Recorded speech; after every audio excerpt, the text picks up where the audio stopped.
There's not one guy, one person in the history of this program that's bigger than the program. What's better than this? Guys being dudes. Ooh, what's up and welcome into episode number 48 of the Program Guys podcast. My name is Mason Prince, joined with you as always by Mark Hall, Ryan Tyson, Matt Gann.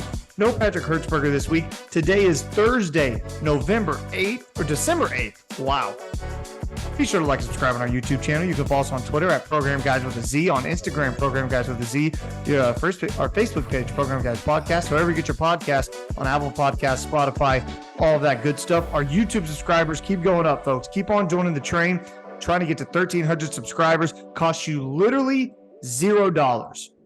$0. Once again, Mason Prince is on the road for a work trip. So if my audio is crappy, that's why. I'm in an office at my Airbnb in Clermont, Florida, outside of Orlando, about 45 minutes outside of Orlando. Boys, how are we living? I know how we're living, but just tell me how we're living. I just got to say, to open this up, Germany falls out of the World Cup And Pat's Patrick gone. can't make the next pod. He disappeared. Distraught. That's Coincidence, boy. I think not. Yeah. one would say. Exactly. Distraught boy. Exactly. Otherwise, good, man. Long week already, but that's just being an adult. Yeah, right. So I'm doing Ryan, Matt. I'm doing good, man. It's been a long week at work, so I'm ready for the weekend. But Love it. I'm glad I was gone last week, so I'm glad to see you guys again. Glad to see your beautiful faces. We're back. Yeah, we're back. Matt Gann. Can't wait to talk about OU football today, baby. We're living the dream. We're living the dream. I love it. I always can count on Matt to get us segued right into the show. Football. I know. I appreciate it. So let's go ahead and announce. Well, not announce. Just get it started, I guess. OU confirmed to play in the Cheez It Bowl against Florida State in Orlando. What day is that? December 29th? 29th. 9. December 29th. So That Thursday. the New Year's Six Bowl games that weekend. It's Okay. it's a Thursday and it's 5:30 Eastern time, so it's 4:30 weird. Central on a Wait. Thursday. On a Thursday? Yeah. That's weird. That's weird. So like I mean, that. it's like the week in between Christmas and New Year's. So does Yeah. anything happen that week anyway? But Not really. So just a little programming note for those of you who are watching us right now or listening to us. We're not going to dive into the OU Florida State matchup this week. There's just not really a point to. We're so kind of far out of it and we don't have confirmation about who's going to play and who's not going to play. We're going to get to that in just a second. But once we have kind of the details of the game and who will play and who will not lock down, that's kind of when we'll give you our breakdown episode. So expect that in a week or two, probably. Mark, you look confused. No, not confused. I'm excited because I was looking for the OU depth chart while we were talking there, gotcha. just to see who all is missing, right? And ourlads.com, want to shout them out. They already have new starters and new updates for players that are leaving. So if you want to go to ourlads.com and look for the Oklahoma depth chart, you can see just how thin our offensive and defensive lines are at the current time. You can see that the running back room is Javonte Barnes and whatever Marcus Major decides he has this game. And that's about where it gets like, it's about normal past that. Marvin hasn't declared yet. And I think other guys are going to play, but we'll see. As of where we stand right now at 7:30 p.m. Eastern time, I'm doing my time because that's just where I am. 7:30 p.m. Eastern time on Wednesday night, December 7th. Here is who is not going to play in the bowl game or who has entered the transfer portal for the Oklahoma Sooners. Daniel Parker, Clayton Smith, Theo Weiss, Jordan Mukes, Eric Gray, Wanye Morris, Joshua Eaton, Anton Harrison, Jalen Redmond, Kendall Dennis, Alton Tarver, Ralph Rucker, Nick Evers, Bryson Washington, Bray Walker, Cedric Roberts, Brian Darby, and Josh Ellison announced today that he will enter the portal as well. Matt, we did that count. 18, right? Yeah, a lot of numbers. That's a lot of turnover, especially going into a bowl game. I tell you guys right now, 18 guys not going to play or in the transfer portal for OU What do you think when you hear that, Ryan?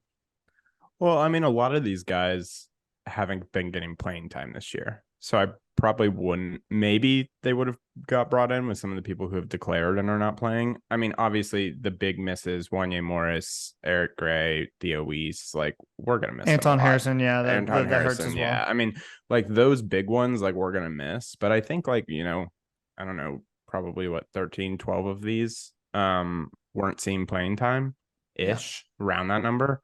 So I don't know. I don't know what's going to happen in this bowl game. I think all bowl games are kind of like this year. I mean, everyone's just entering the transfer portal. That's the new thing. So I'm interested to see what roster we scrap together at the last minute to play this Florida State team. Who's not bad. Go ahead, Mark. I thought Matt had his hand up. Yeah, Mark, no, first. four guys out of that list are headed to the Senior Bowl or the draft. Theo Weiss is the only one that really looked to me like he was a, contributor even. And he stopped really playing halfway through the season until that last game. So, good churn is good. Yeah. This is taking a rake to the leaves at the bottom of the barrel and making sure you get them. That didn't quite work. I took a lot of that didn't quite work. But it's making sure I get what you meant. We're clearing out kind of the underbelly of the program that has remained since Hugh should not be named left, right? A lot of these guys are 2020 commits, 2021 commits that are bailing because they tried to stick it out. Good for them. Thank you for your service. It didn't work out. And I think Brent knew it wasn't going to work out for a lot of these guys. And I'll tell you, the ones that what's Nick Evers doing? Where's he going to go? I don't know, man. Look good this year.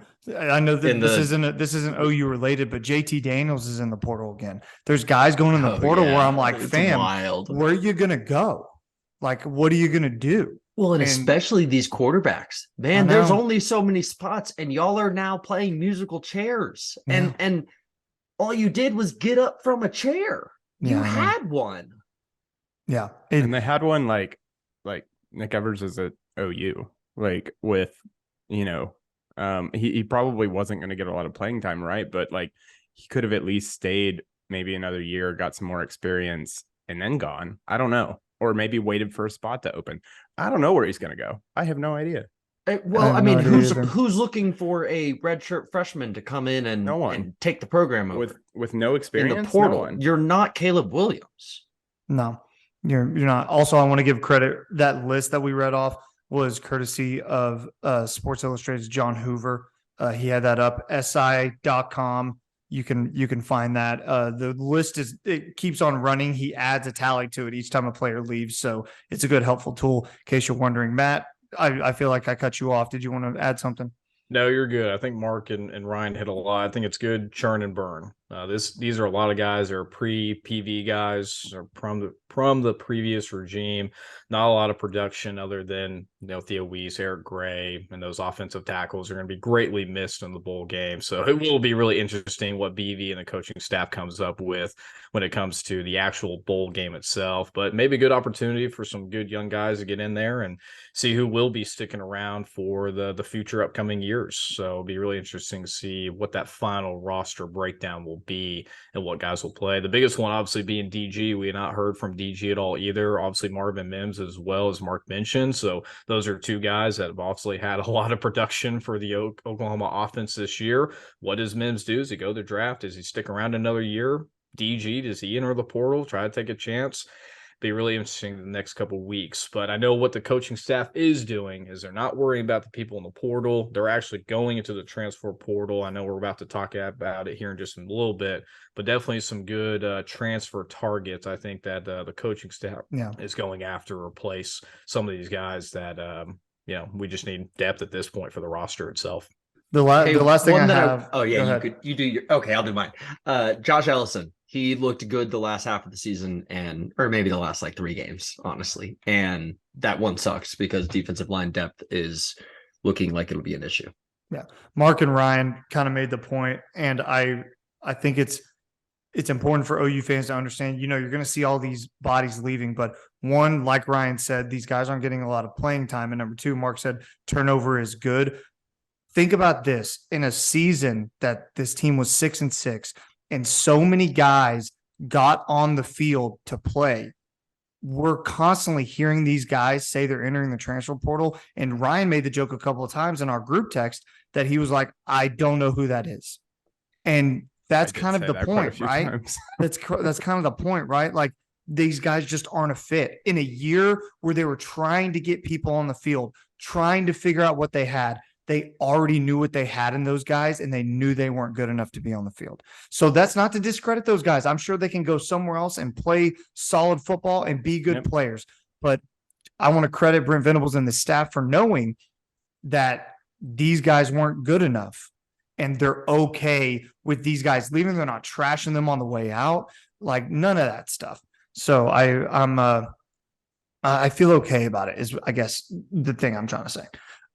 Transfer portal updates, some news from the transfer portal about guys who OU might be interested in who are in the portal currently right now. 4-star 2023 safety Day McCullough. Did I say that correct? Yeah, Day he's McCullough? not in it. He's not in the transfer portal, but he is tied to somebody who is in the transfer portal. Tell me that, Ryan. It's his brother. So it's Day McCullough is the 2023 safety who has been committed to Cincy, I believe. Yeah. And has now been crystal balled to OU by Steve Wiltfong. And then his brother is 2021 4-star edge Dasan McCullough. Mm-hmm. Yeah. Hope I'm getting these names right. He currently plays for Indiana and entered the transfer portal, and it seems like they are kind of a package deal. Not the worst thing in the world. So he has also been crystal balled by Parker Thune, I believe, to OU. Yeah. So that a package deal like that, you wouldn't be upset about that at all, I don't think. OU, I thought it was kind of funny today. I saw Eddie Radosevich tweet something that said, if you're a defensive lineman in the transfer portal right now, there's a probably good chance that you're getting an offer from OU. Thought that was kind of funny. I don't know of any offers that have necessarily gone out to transfer portal guys yet. I just think it's funny because everyone knows that OU is going to be looking for anyone on the defensive line. Hey, Jacob Lacey, man, he got out in front of it. I know. I saw some Clemson guys who were entering the portal. Names I can't give you off the top of my head, but be on the lookout for OU to try to be in the mix for some of those guys, just with Brent's ties and Todd Bates's ties and all those guys. That'd be interesting. A lot of the coaches are out on the road right now. I saw Todd Bates had lunch with Derek LeBlanc the other day. Maybe it was today. It was today on Wednesday. Brent's been out traveling. He saw Tassili Akana. So they're out working right now, man. They're working hard right now. Go ahead, Ryan. Wasn't Jeff at Denton today? Mm-hmm. Yeah. I don't know about today, but no, they were. It's this week sometime, and he's hanging around Peyton Bowen. I know that Notre Dame just like chilling all day. I know. I saw stuff on Twitter about Notre Dame boards blowing up that OU coaches were like camped out in Denton, and they were real mad. Talking about OU upset. money bagged, like you're Notre Dame. Oh, I know. Got that talking Catholic about? money. Yeah. We're a small public school in Oklahoma. We're beating you because we're good. Yeah, exactly. Matt, anything to add on that front? Yeah, BB's always talked about, especially last year, that the portal is only going to be a one-year thing. I think that's just impossible at this point. He's going to have to go after the portal to get some depth, both on the offensive line, defensive line. I mean, you name the position, maybe other than quarterback, he's going to have to go find some people. And I think Patrick mentioned the group text. There's already 1,000+ people in the transfer portal. So there's definitely some talent in there that former 3, 4, 5-star athletes that are looking for some playing time. So hopefully BV and the coaching staff, I'm sure they've already done their homework of who they're targeting, but it's going to be pretty interesting to see who they can end up landing and flipping over. But let's talk about the reunion, a possible reunion with Austin Stogner, former OU. Wow, yeah. That's wild. South Carolina being crystal ball by Parker Thune and some OU insiders. What do you guys think? Would you guys want Austin to come back? I guess now that, Braden Willis is gone, need some depth, I guess, at that position, even though we have two pretty talented tight ends coming in or already on the roster. I mean, yeah, we have to. Yeah, for sure. The two freshmen didn't play nearly at all towards the end of last season. Even when we lost Daniel Parker, we went much more to like an 11 formation kind of thing, where you had three receivers, a tight end, and a back on the field, rather than the two tight end looks that we were throwing at teams earlier in the season. If those guys aren't ready to play in the last game of the season, hopefully they're ready first game of next year. But I feel like I'm a little more confident in Austin Stogner to be able to come in and just fill a role. Yeah, I would welcome Austin back with open arms. He played well when he was at OU.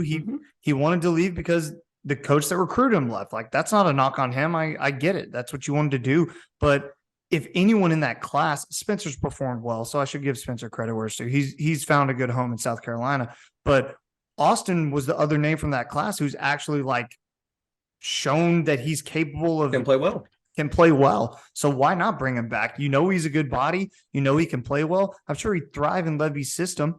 I bring him back. I'd love to see him back. Dan, great by you, man. Great by you. Just like Gans, a content machine. Gans on the segues today. I like it. By the so way, National annoying. Signing Day, in case you didn't know, you probably did know, but I'm saying this for my own edification.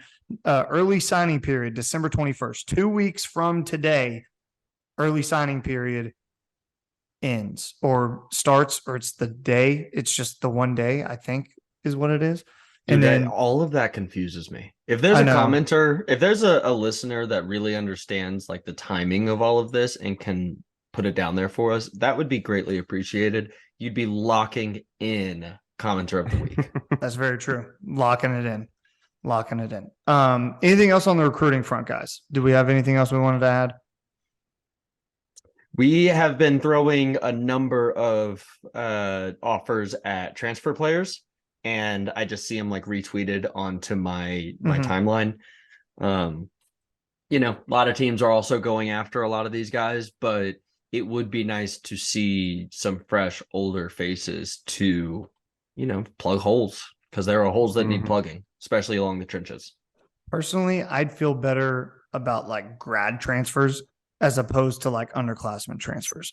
I would feel better about guys who have 1 or 2 years of eligibility left, who are just, they already have their degree and they're a proven starter for whatever team they're leaving, and they're just looking for a better opportunity to make a bigger name for themselves. I'd be much more inclined to welcome those guys to Norman, as opposed to guys who were, you know, 5-star recruits out of high school who couldn't see the field in year one. So they're like, all right, I'm out. Unless they're from A&M. That's fair. I guess that's fair. Yeah. That would be the only other thing that I want to mention is A&M is the school with the most people leaving. That's the least surprising thing. Raid them. It's the Yeah, least surprising thing. I think so Alabama great. was right behind them at number 2, something like that. I'm sure they Yeah. are. I mean, Alabama's always going to have that though, because guys They think have they're too many good guys. Yeah, they think they're good enough Mhm. to see the field year one, They're- and like that's just not it, man. I think that's the difference though. Alabama's backups like can see the field pretty much They almost can everywhere else. 100%. other than Yeah. Alabama. Yeah, I can agree with that completely. That's why they're leaving.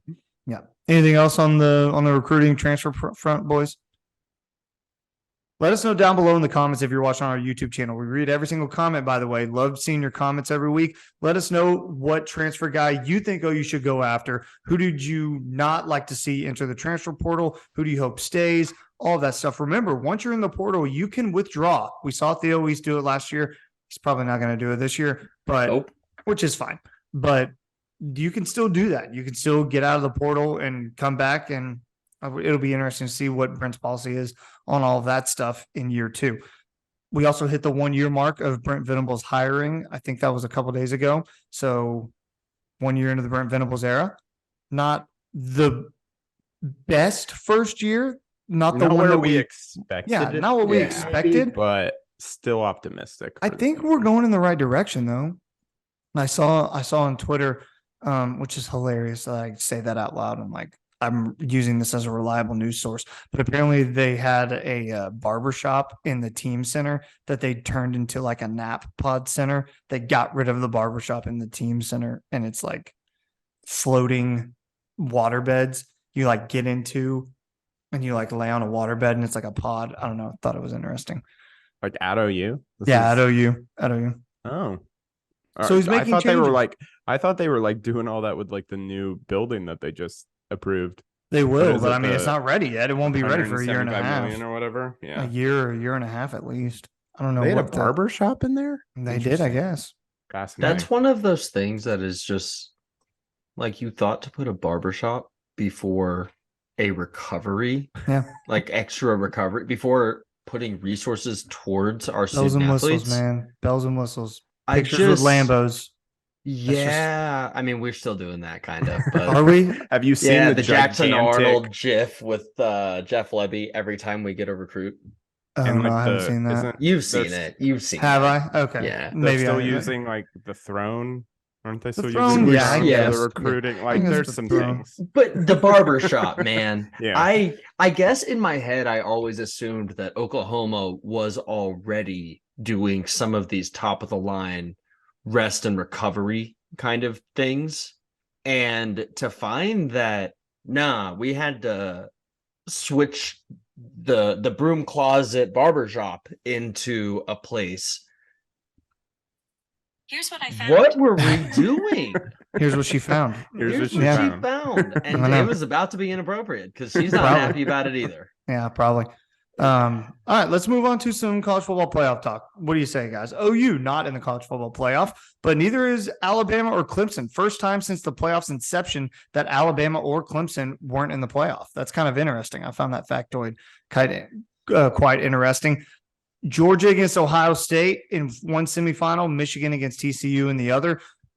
We aren't going to break down the games or anything, but 1, 2, 3, 4, they get it right. I feel like they did. I feel like that's what they had to do. I'm kind of surprised TCU didn't drop one.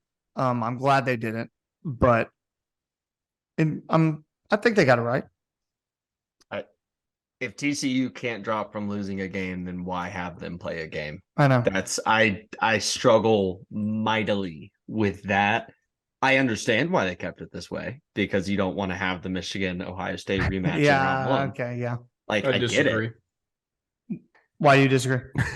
I just don't think you can reward a team for sitting on the couch while another team's playing a conference championship and losing to a pretty good Kansas State team. We can't rule that out.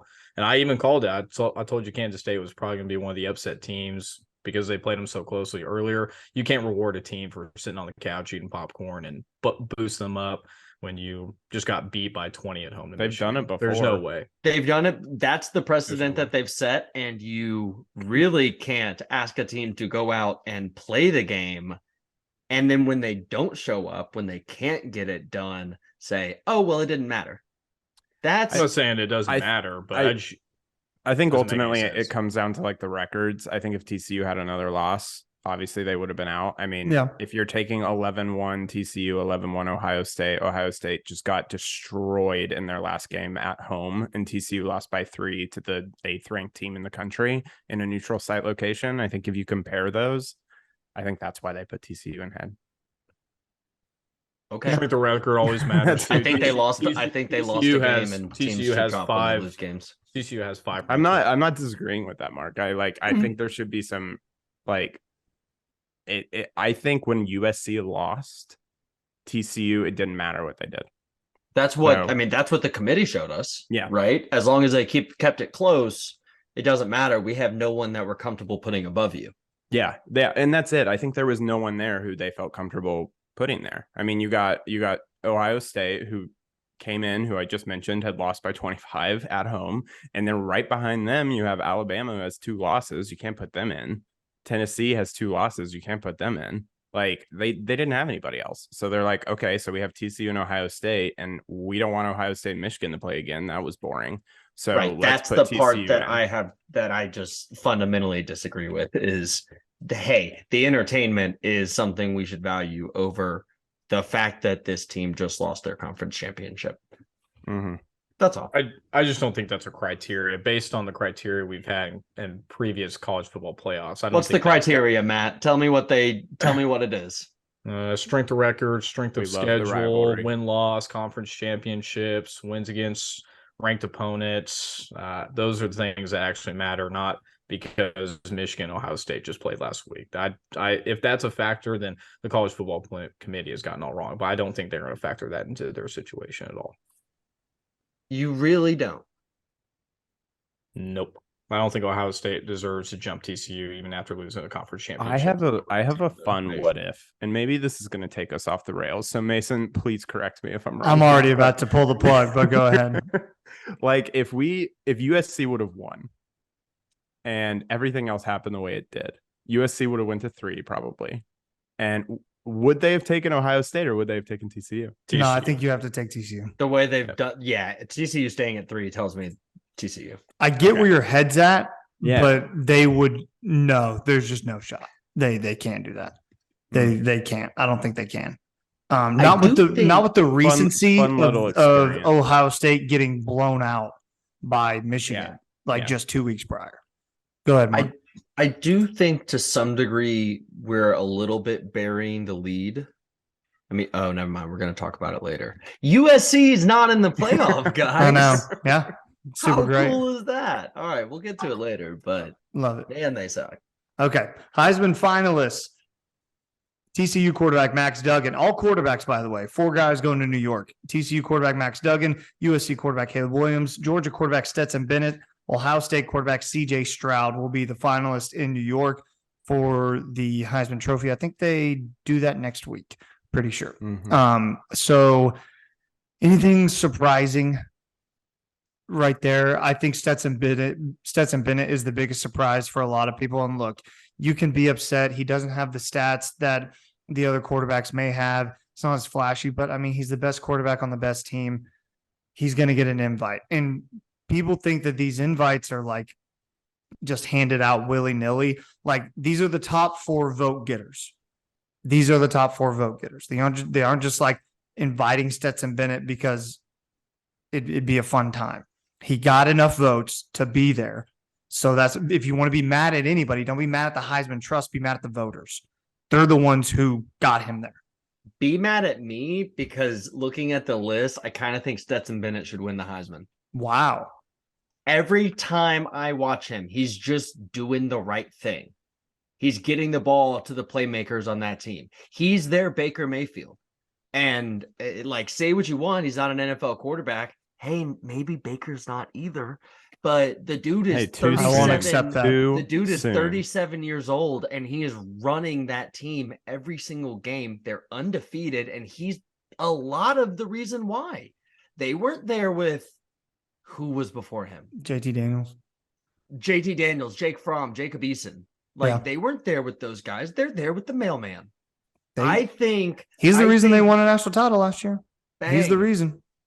Bang. Any other quarterback, I doubt they're undefeated right now. Because that was last year. Steady hand at the wheel. That was last year, and they might be better this year. That's what's scary. That's what's scary. Yeah. Matt, anything surprise you?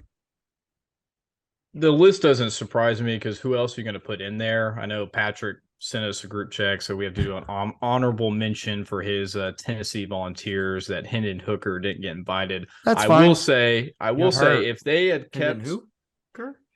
kept healthy, Hendon Hooker and both Blake Corum would be in the Heisman finalists instead of Stetson Bennett and maybe one other, maybe CJ Stroud. But they got hurt late in the year. They faltered off, so I understand why the list is there. I think Mark's totally wrong about Stetson Bennett. He's got no chance to win the Heisman. Unfortunately, it's going to be Caleb Williams. Yeah, it's going to be Caleb Williams, unfortunately. He's just the most outstanding player. When you think about the Heisman, you think of if you replace this player with somebody, or if you took this player off the team, what would the team ultimately look like? And if it wasn't for Caleb Williams, they wouldn't even be as near. They're a 5-win team. They're a 5-win team without him. If you put Stetson Bennett at USC, they're winning 4 games. It's not even close. Stetson Bennett is playing with a whole reload. That's not the criteria. It is. It's most outstanding player on your team or in right, and that's not Stetson Bennett is not that like a thing. So Stetson Bennett. Mom and Dad are fighting a lot tonight. First-round draft picks. Georgia's defense is allowing 12 points a game. Any quarterback could play on that team when you have that caliber of a defense. And Mason just said it. Their defense might be better than what it was last year. So when you have any quarterback on the best team, you're going to get Heisman votes. but he's not. It's going to be Caleb Williams, unfortunately, winning. Ryan, who's your winner? I mean, it's going to be Caleb, and I think part of the reason that it's going to be Caleb too is because voting started before the championship games. If you voted before the championship game, you're a fraud. You're a fraud, and you deserve to have your vote taken away. Give us your votes. Yeah. So, I think he's going to win. I just he should. shout out to Max Duggan, who I think is incredible, and I think if you took away from that TCU team, would be that TCU team would be a shell of itself. What I saw him do against K-State, I know they lost that game, but like basically putting his entire body on the line at the end and like looking like he was having a heart attack at the end of that game because he was running around so much. I mean, that to me was a real like Heisman moment, and it felt more authentic than something like Caleb Williams just being amazing because he's amazing and we know he's going to be amazing, right? Like that the talent between the two is a lot different, and you can feel the I feel like you can feel the effort more with Max, and I like that personally, but it's going to be Caleb. Everything you said there applies to my guy Stetson Bennett too, for an undefeated Georgia team. Georgia's really good. All right, let's do some. Let us know down below who you think is going to win the Heisman. Who is your pick to win the Heisman Trophy? I have Caleb Williams, by the way. I think he's going to run away with it. I think the list of guys who are there with him, I think shows you they ain't got a shot in my mind. All right, conference championship games recap. We'll go through these real quick. They're a week old, so but I do want to get our thoughts on them because we haven't had a chance to talk about them yet. We'll start with the Big 12 game, TCU Kansas State. Kansas State gets that win. They win the Big 12 title. Shout out to Kansas State, EMAW. They played a great game. Max Duggan, like Ryan said, played his absolute heart out. Just a stud out there, but wasn't enough. Kansas State wins. Luckily, TCU doesn't fall in the poll and miss out on the playoff because of that. Ryan, go ahead. No, just some like absolutely like horrid play calling by TCU at the end for like in overtime. It was so bad. Like they were on the 1 yard line and they would not run the ball with their quarterback who had been running the ball the entire fourth quarter and overtime, and it made no sense. So I think that's not necessarily on like the team itself. I think that was bad coaching, and hopefully they'll correct that when they go in and play Michigan. But congrats to K-State. I love K-State winning. I think it's great.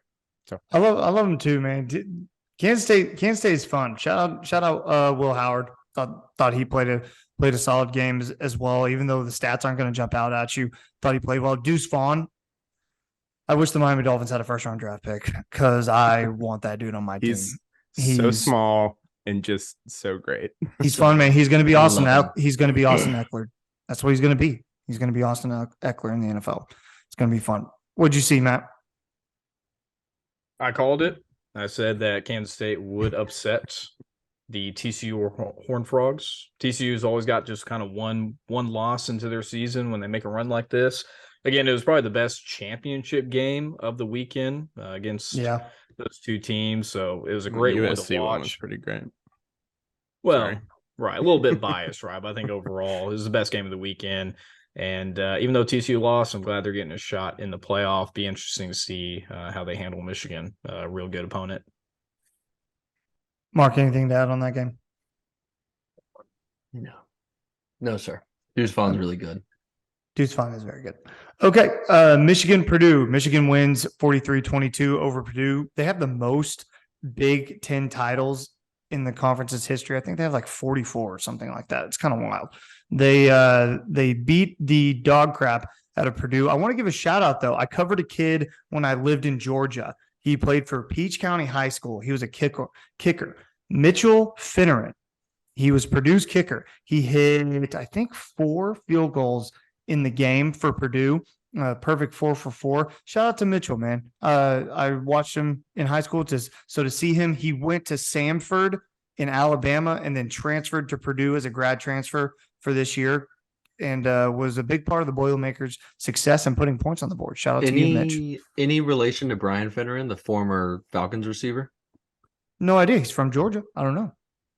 Could be. Is he a tall white guy? Mm-hmm. Yeah, he is. Now we're talking. Now we're talking. Now we're talking. That Could be. narrows it down, honestly. It kind of does. But yeah, I mean, Michigan just overwhelmed Purdue from the jump. They're just the better team. And Michigan looks really good, man. I'm excited to see what they look like in a playoff against that TCU. If they win that TCU game and Georgia wins, a Georgia-Michigan game for the national title would be electric. Okay. That would be a lot of fun. I have something to say related to this because you'd say it. Didn't we think Michigan was good last year and then they got absolutely curb stomped in the playoffs? You're not wrong. How? You're not wrong. I mean, are we expecting anything different? I feel like their defense is better. I feel like they look better I feel like defensively. I think the game versus TCU is going to be great. Yeah. I mean, this comes to a bigger thing that I have with the playoff that I just don't think anyone's going to touch Georgia. But like that, that's another thing. I think that's fair. So, anyway, I my biggest thing on this Big Ten game is like I forgot it was happening because it was versus Purdue. Mm-hmm. Big Ten needs to get rid of East and West. They just need to get rid of their. I like that take.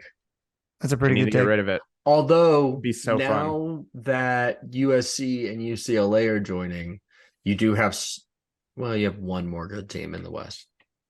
I don't know. I just like I think I like most everybody is doing it. Pac-12 just got rid of theirs. SEC is going to get rid of theirs. I don't know what the ACC is doing. They're a wild card, but I think eventually that needs to happen. So it would be more fun in a better conference championship game. Anything else? Anyone have anything? Michigan, Purdue. All right, quickly, the SEC championship game. Georgia wins by 20. Georgia dominated LSU from the jump, from that 96-yard blocked kick return that LSU had no idea what was going on. That's bad coaching. That's bad coaching. That's literally brutal. Georgia wins by 20. They were up 35-10 at the half. Yeah, Georgia's a wagon. That's just pretty much all I have. They're just a wagon, and they've gotten better. Brock Bowers, by the way, love that dude. He's solid. He's a very fun tight end to watch. He's like Kelsey. Like no one can cover him. It's just ridiculous. The guy behind him is 6'7", 265, and doesn't really get to play tight end because Brock Bowers is on that team. Yeah, it's amazing. Amazing. Hey, Georgia's really good. That's something that I learned from that game. And Stetson Bennett should win the Heisman. Matt, anything on that game? Nah, I think just Georgia's on another level at this point. So we'll just see how it plays out. But I think Georgia's going to be a heavy favorite in both games if they do move on to the national championship. Has the lines come out yet? I think I've seen some. I'm not sure if Mark, you've seen them for what the lines are for the opening game. I think it was like maybe 10 points for the Ohio State Georgia game, but I mean that was probably just a very early line. I'm sure it's completely different now. We'll continue for these top four, we're looking right now at Georgia -6.5 over OSU and Michigan -7.5 over TCU. So chance for a little 6.7 point tease if anyone's interested in that. I think they're giving that Ohio State offense a lot of credit against that Georgia defense. Mark always goes into his gambling thing, and he's like speaking in their language. I have no idea what he's talking about. I'm like, yeah, that sounds great. Well, you know what -6.5 means. Yeah. And you know what -7.5 means. I do know that. In a tease, you just parlay them and you move the line. There we go. Parlay. Yeah, we're on a pirate ship or something. Yeah. You need both things to happen. Yes. Okay. Real quick, Clemson, North Carolina. Clemson wins. I don't really care about this game. Clemson won an ACC title. That's pretty much it. We're gonna talk USC last. Okay. They played this game. Yeah, I know. That's how I felt about the Michigan and Purdue game and the Clemson North Carolina game were the night games, and I was like, I'm not interested in any of this. So, yeah. I'm trying to get anybody else anything on that game to add? Yeah, I just want to say I called both the Kansas State and Clemson games. Nobody else called it. Also, we need to do the results for the college pick'em. I don't know if it's over this past weekend. I don't know if we have those results. Yeah, so we do. I don't have them up in front of me, but I do know Oh no. that our one and only Frat Loops Frat Loops. pulled it out in the end.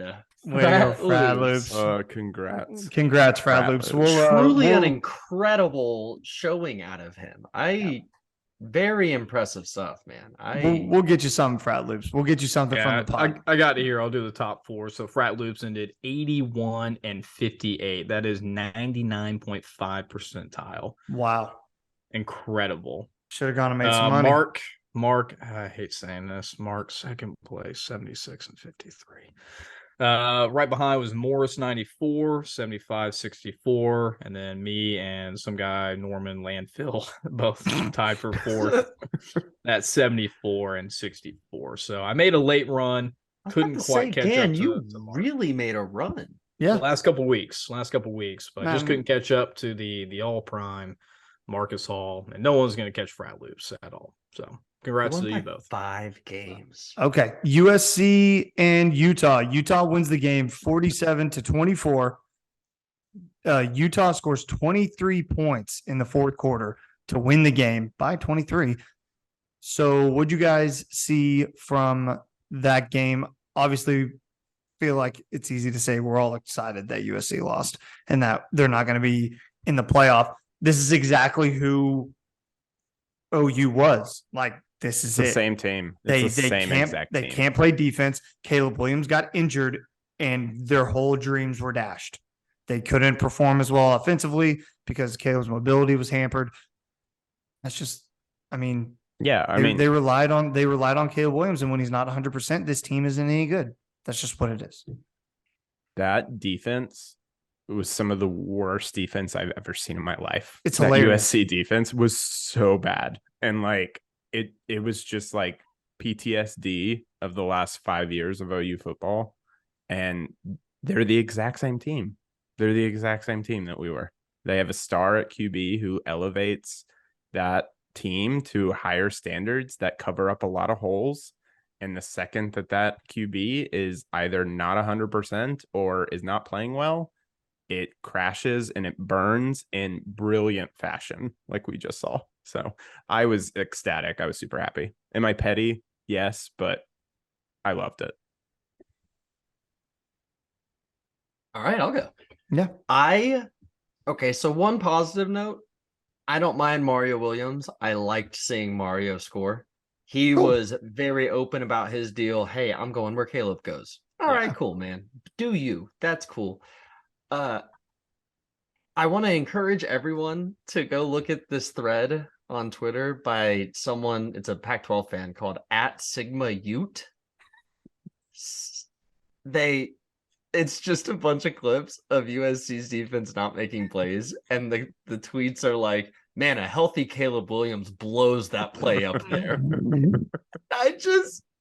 I crack up at all of them. It's so good because it's the same things. It's what you guys have been saying. It's the same team, the same program, the same all of it, copied and pasted out west. So they're gonna get more endorsement deals. That's awesome. They still can't tackle because they're not being coached how to tackle, and their head coach, doesn't put a priority or a premium on his defense, on his development, on the strength and conditioning, on talent. Like raising, just they don't develop guys. No. Mm-mm. So on offense, it's fine. You've got super skilled players, but on defense, they show up as freshmen and they never get better. And we saw it there. They can't tackle. No one, I know I already spoke, so I'm jumping back in here, but I got to get another point in. Like, I already know what's going to happen in the next 2 weeks when Caleb Williams wins this Heisman. Like, everyone is just going to be like, Lincoln Riley did it. He made another Heisman winner. He took this team to 11-2, like on the cusp of a playoff in their first year. And it's just going to be like rave reviews. And like I already see that coming. Like, that's what's going to happen. But again, it just hides all of these issues that the USC fans will come to know and come to despise over the next 2 to 3 years, if they don't already. So bad. Hey, let's just give a lot of credit to Utah and their coaching staff, though. I love their head coach, Kyle Whittingham. To beat a team twice in the same year, that's really hard to do, especially when you go to a conference championship and everyone has got you at the underdog, that you have no chance, that USC is just going to roll you over. And they came in there and showed them really what Utah football is about. And they're really on the up-and-coming rise the last few years, playing in the Rose Bowl last year, playing Ohio State pretty close. I mean, what he's doing with that program is pretty phenomenal. You obviously love to see it, but you can see when Caleb Williams was no longer mobile, couldn't run around. That's what he's been doing all years, making plays with his legs. That's what he did at OU. When he couldn't move from the pocket, Utah brought the pressure right up front. And obviously Alex Grinch's defense is the same defense that he had at OU, just different players, different place. So you love to see it. There's no development on that spot. And maybe it's a little bit of karma. So cool. All right, we got to move on. Some other NCAA news. Seth Luttrell from North Texas is fired. Patrick wanted us to mention that. Patrick's not here today, but Patrick wants OU to hire Seth Luttrell as an offensive assistant so he can replace Levy when Levy leaves. He just wanted us to say that. Deion Sanders gets the head coaching job at Colorado. That's a big. It is immediately a savage to all of the players there. Yeah. Oh my goodness, man. Immediately telling them they're not good enough to be there. Yeah. That was intense. He's bringing his baggage, and those guys are gone. Bringing And the those bags baggage are of Louis. Yeah. It's crazy. Yeah. He's gonna do great because he's. I think he's gonna do great. Force of gravity for talent. I think he'll be great too. People don't understand how well he's going to be able to recruit. He can recruit super well. Yeah. In Boulder? Hell yeah. He can get guys to go there. Like, sign me up. I'll move to Boulder. Will they be good the first 1, maybe 2 years? No, but give them a sec, and they're gonna be really good. I think they'll compete for the Pac-12. If not in 2 years, then definitely in 3. Lincoln Riley's probably shaking his boots right now, worried that Deion Sanders is coming to town. Well, I mean, they only got 1 more year in the Pac-12, so it doesn't really matter. Oh yeah, and then they go to the Big Ten. So forgot about that. Still could matter because Shedeur Sanders is going to rock USC's world next season. I hope so. That'd be so much fun. DJ Uyunglele is leaving Clemson. Makes sense. He wasn't going to play anymore. And then Spencer Sanders leaving Oklahoma State. He is in the transfer portal. Kind of shocked by that one. I was surprised. Yeah. I thought he was done. I know. Thought he'd go to the draft. Yeah.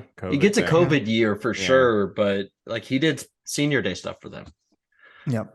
I got to stop putting stock in senior days because these players. I know. Yeah, they don't care. They don't care. Brent cares, but that's pretty much it. He's good. Spencer Sanders is a good quarterback. So like he's fine. Does Oklahoma State have somebody coming in that I don't know about? Or no, Gunnar Gundy is their backup. Good luck. Yeah. Yeah, no, they're big time screwed. They're big time screwed. And they've had so many guys at the portal. Mm-hmm. Yeah, they've had a lot. Which is shocking for like no coaching turnover, which is like wild. But they had the turnover last year. Yeah, you had Derek. You had Derek Mason come in, and you lose your defensive coordinator. So yeah, I guess that makes sense. And all that defense was essentially 25 years old. So yeah, okay, cool. Yeah, that's some college news. Baker Mayfield, he will play tonight. If you're watching or listening to this episode on Thursday, he may play. I think he's it's a may play. It does seem like it's leaning that way. Yeah, he was or at waived. Least be active. Yeah, he was waived by the Carolina Panthers. In case you didn't know, and you're under a rock, he was picked up by the Los Angeles Rams on waivers. $1.something million contract. $1.35 million contract. He'll play the remainder of this season for the Rams, and yeah, I hope Baker does well. I hope he does well. I'm really rooting for him. Maybe he needs to be a backup. Maybe he needs to stay in LA and be Matt Stafford's backup for 1-2 years. Maybe that's what he needs. I don't know. And at least for the time being with Stafford on IR, it's a nice chance with no real expectations for Baker to go out and play kind of freely. Yeah. Where, hey, we're already, what are they, 3-9? Like 3-8. With a loss, they're already eliminated from playoff contention. If they lose on Thursday, they're done. They can't make the playoffs. Well, there you go. And they're not going to go undefeated, right? No. So No. He can go out there and just strut his stuff and play his game and try to learn from Sean McVay and maybe revive his career. How cool would that be? That'd be awesome. That'd be a lot of fun. Ryan? Nothing? I mean, like, I don't got much other than, like, I love that he's getting another chance. Like, I was really high on Baker when he went to Carolina. I was like, he's going to do great. So he's was I. going to come in there and he's going to be like, he's going to show the Browns what's up. And then the world is like, nah, you're actually just not suited maybe for this NFL world, which is fine. That happens to a lot of people. And we love what Baker did for OU, but maybe it's just not his spot in the NFL. I'm glad he's getting another chance to show what he can do. And I'm hoping this one works out for him.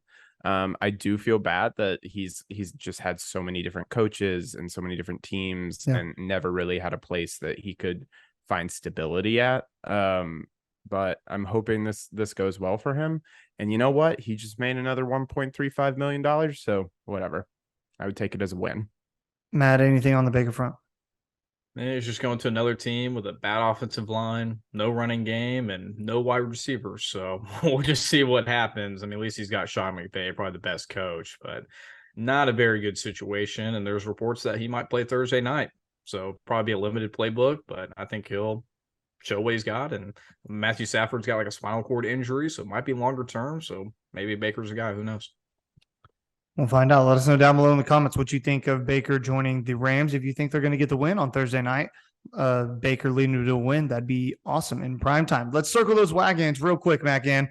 Yeah, real quick. We have been on it today, have we not? So let's get a quick update on them wagons. I haven't mentioned it. OU's men's wrestling currently 2-1. They beat Buffalo earlier last month, lost to Lehigh, and beat Little Rock. And they have a big upcoming match with Bedlam, Oklahoma State. And they're both are obviously Bedlam's known, or OSU is known for its wrestling program. So good luck to men's wrestling this weekend. Just going to hit on two quick programs here. OU women's basketball currently 7-1, beat Northwestern State last week when we were recording the pod 88-45, beat Ole Miss 69-59 two nights later.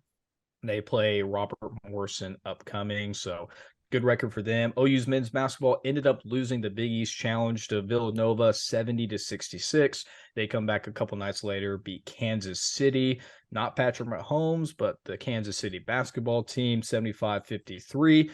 Now, hey, big game this weekend. Not even Mason was prepared. They play Woo Pig Sooie, number 9 Arkansas, in BOK Center in Tulsa this Saturday. Can we get some boots on the ground, Mason? I'm going to be boots on the ground because I'm working the game. So we love to see I'll be there. This I won't get guy. to watch, but I'll be working. We absolutely love it. Well, good luck to obviously both the programs, or all the programs that are playing this weekend. Last little cuffs, Roy Williams, Superman Roy Williams, officially added to the 22 class for the College Hall of Fame. I know it was announced a little bit earlier this year, but officially inducted this weekend. So got to give props to one of the OU great legends. Love it. And with that, we'll get to our PGP MVPs of the week. Ryan, we'll start with you first because you're kind of segueing into that. Yeah, segue. I mean, my MVP is Roy Williams, baby. Congrats, getting inducted into the Hall of Fame. I love the fact that Josh Heupel showed up to the ceremony and took pics with like BV and a bunch of other people and really went back to that national champion winning team of 2000. Great to see, because I think there's been, maybe a little bit of bad blood between Heupel and OU in the past. So great to see that coming back. And so, yeah, Roy Williams, congrats, man. He deserves it. Mark, what do you got? Yeah, so I'm going to go with the least valuable player. Ooh, we love an LVP. Okay. And I'm going to go with Major League Baseball on this one. Now, if you don't pay attention, because you shouldn't pay attention to baseball, recently, when was this published? On December 6th, yesterday, a report was released on insider.com revealing that there were 3 different baseballs used during the Major League Baseball season. 2 of them were whatever. One of them was almost designed to be hit off of. It's a different weight than the other balls are, right? And they've done stuff like this before. During the 2021 season, they had multiple balls in rotation all throughout stadiums everywhere, right? In 2022, they only used this special ball. And again, insider.com, you can find this. You can look at this. They only used this special ball in October and in November, and only in Yankee Stadium. Incredible. Alongside, no, wait, sorry. I'm reading this wrong. August, September, October in Yankee Stadium. Yep. During his home run chase. So all those times that you were watching football and you had to stop watching football to watch a gigantic man go strike out or walk to first base, it was contrived, it was made up, and it was completely created out of thin air. That is wild. That's a worse conspiracy than frozen draft picks or anything like that. That's crazy because that's in front of us. Yeah. Least valuable player, Major League Baseball. Love that. I absolutely love when Mark gets the tinfoil hat out. Yuck, It happens like frequently now, and I love it. Stay woke. They Stay did. They woke. did a research with a physicist with that article. Wasn't it like 15 balls or something like that? It was a pretty small number, right? It was pretty small in. I don't know. I don't know. I think 36. I saw that 36. 36. So yeah. I mean, it's science. It is evidence. It is science. So, Of 204 balls okay. tested. So So that's a 36 decent out of percentage. 204. That's what, from 18%, something like that. Good Lord. Solid math. Just do it's 200. Yeah, I know. You Okay. just do the double. Okay. Okay. My PGP MVP of the week is going to be Germany, the German Soccer Federation. Actually, no, I take that back because they didn't do it. I wanted them to fire their coach and they didn't. What I'm getting at, my PGP MVP is everyone who doesn't want the US to change what they're doing in the soccer world. Congratulations, you win. They aren't going to change. They're going to stay mediocre forever. I hate how we as a nation all watch the World Cup and watch this team get to the knockout round to lose to Netherlands and perform no kind of fundamental soccer. They didn't play defense. They put no pressure at all. They were garbage, and they were supposed to get out of this group. It was them, England, Iran, and Wales. They were supposed to get out of that group. It's not anything special that they got out of that. They went to the knockout round. They played Amsterdam or Netherlands. I keep saying Amsterdam. They played the Netherlands, a team they easily could have been competitive with and tried to win a game, and they didn't. They got their butts kicked, and now everyone's like, oh, it's okay, boys. You tried. Applause. Bullcrap. That's why we're going to suck forever, is because you guys are okay with losing in the knockout round in the first round. These guys suck, and they should be told they suck, like everybody else. The Packers suck. Matt, I'm telling you, the Packers suck, okay? We can say that about any other team, but for whatever reason, we handle this team with kid gloves, and they aren't allowed to be, said they're bad. We don't want to hurt their feelings. Bullcrap. They suck. But enough about the Atlanta Falcons. My MVP is whoever doesn't want U.S. soccer to change, because guess what? They're not. They're going to be the same freaking team in 4 years. They'll make it out of the group, and then they'll get their butt kicked. Hey, Mason, my only counterpoint to this is that we made it through the group this year. Last World Cup, we didn't even qualify for the damn tournament in the first place. I would call that progress. That's all. That is my counter. I don't really have any other I don't care about progress. I care about results. And the results are this. They were picked to get out of the group. They did, and then they didn't do anything else. I'm just excited. Morocco is figuring out how to win games against effing Spain. What are we doing? Matt, soccer boy, anything to tell me there? I'm just gonna leave that for another day. There's a whole lot we could dive into. I agree. I think there does need to be some fundamental changes. I think U.S. soccer is way too political in how they structure their teams, the coaches, all of that. But we can go into a later conversation. I just don't know how it turned into a shot.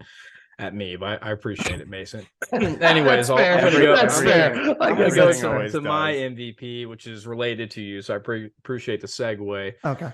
I've been doing them all night. I'm just going to say the World Cup in general. It is such a magnificent tournament that happens every 4 years. We've seen some incredible games this past week with the group stages going down to the last very minute of who's going to get in, who's going to be knocked out. Some incredible goals as well.